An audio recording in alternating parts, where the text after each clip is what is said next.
You are me, we are me.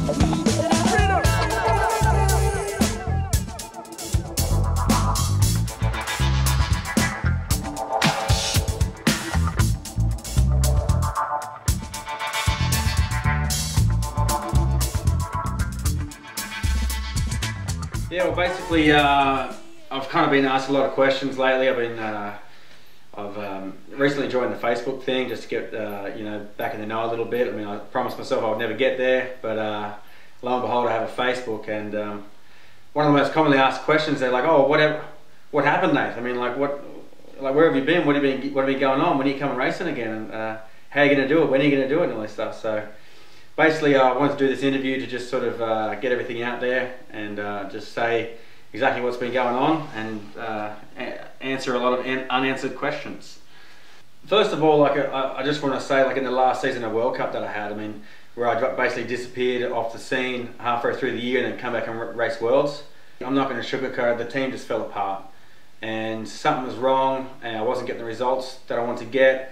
I was still sort of recovering from my knee injury and I just needed to get out of there. I just had to go home, and I literally just pulled the pin. And then on my own dollar, I trained for, I think, the 6 or 7 weeks leading up to World Championships, trained hard, and I was able to come back, and I think I got 7th at that World Championship, and we finally got the bike right.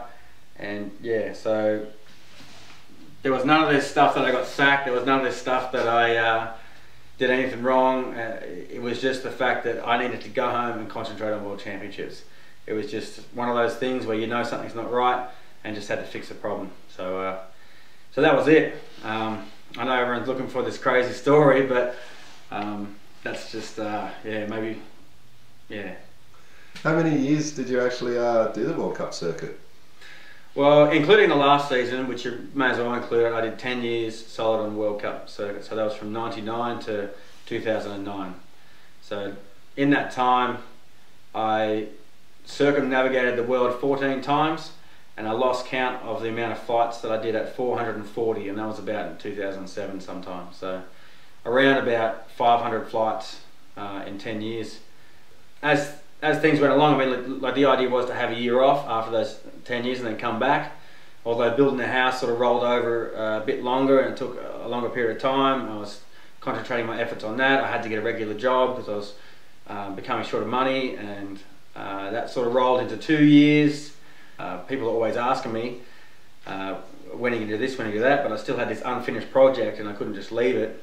And so I thought, alright, well, I'll just race inside Australia. And so rustled up a little deal with the Monza guys. I think Shram was behind me as well, and a couple of my old favourite sponsors, 510 and such. They helped me out, and they said, you know, well, we don't really care what happens, we just want you back out there.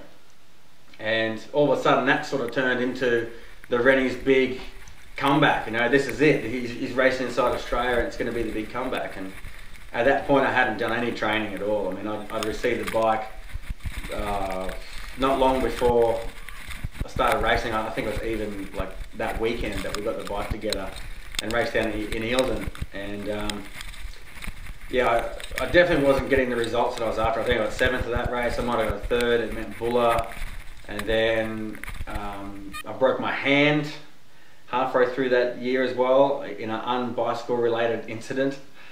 but then yeah, I raced the national championships, but I hurt my back as well, and things just weren't really falling into place. And so the Rennie's big comeback, which was never supposed to be Rennie's big comeback, was a bit of a flop. It was, and I must admit that it was. But it was great getting out there and seeing everyone, and it really made me think about what I wanted to do next. I mean, where am I going? I mean, like, you know, you're not going to make any money racing mountain bikes in Australia, but I still wanted to be out there, and I still wanted to be riding all the time. So quite literally, my buddy from Whistler called me up, Chris Dixon, one of my old drunk mates there, and he literally said, I think he'd had a couple of beers, he's like, "Mate, what are you doing?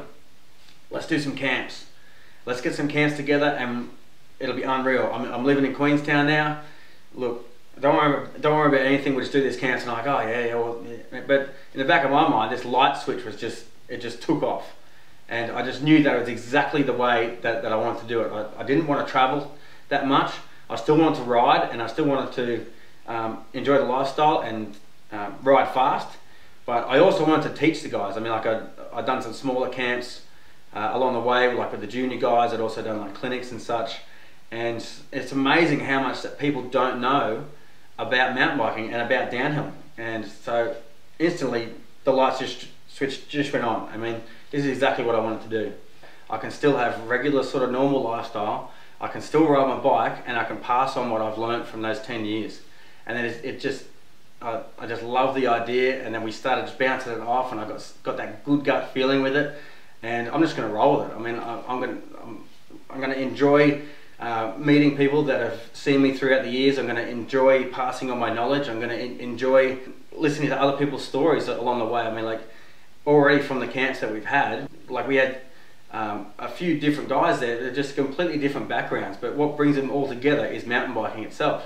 And so even just hearing their stories and me able to share my stories with them was just like such a sort of camaraderie, you know. And by the end of it, everyone was mates, and like everyone, we were just enjoying ourselves. So that's what mountain biking should be about. Always, it should always be about that. When I first started racing World Cup, I was straight out of high school. Like I never had a job. I never really lived outside of home. So really, I was just thrown in the deep end. You know, like all of a sudden, I was just like World Cup racer guy, and then that's just what I wanted to do. That is exactly what I wanted to do. I didn't know anything better. I mean, the school thing was just set aside. I don't think I even finished all of school, and I just got plucked out of there, and then all of a sudden was winning these races. And so yeah, that was my life. I mean, that lived and breathed downhill, which is how you have to be to be successful. You cannot have any other second thought. You can't be thinking, oh, you know, oh, what if I didn't do that at home, or you know, what if I left the iron on, or something silly. Like you have to complete dedication. So that was me for that entire 10 years. Although, you know, when you come home after the World Cup season, then you have that time off.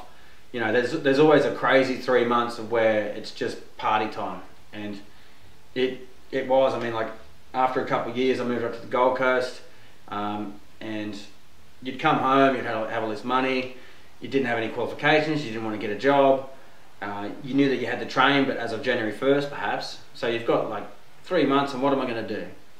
I'm going to go and rip it up, and that is my sole objective, is to go to the beach, drink as much as I can, be as stupid as I can, and just run around in circles. And that was it. Like, and I had a hell of a time doing it. Although, you know, like you would race the national series in Australia as well, but that was the lifestyle for probably 10 years.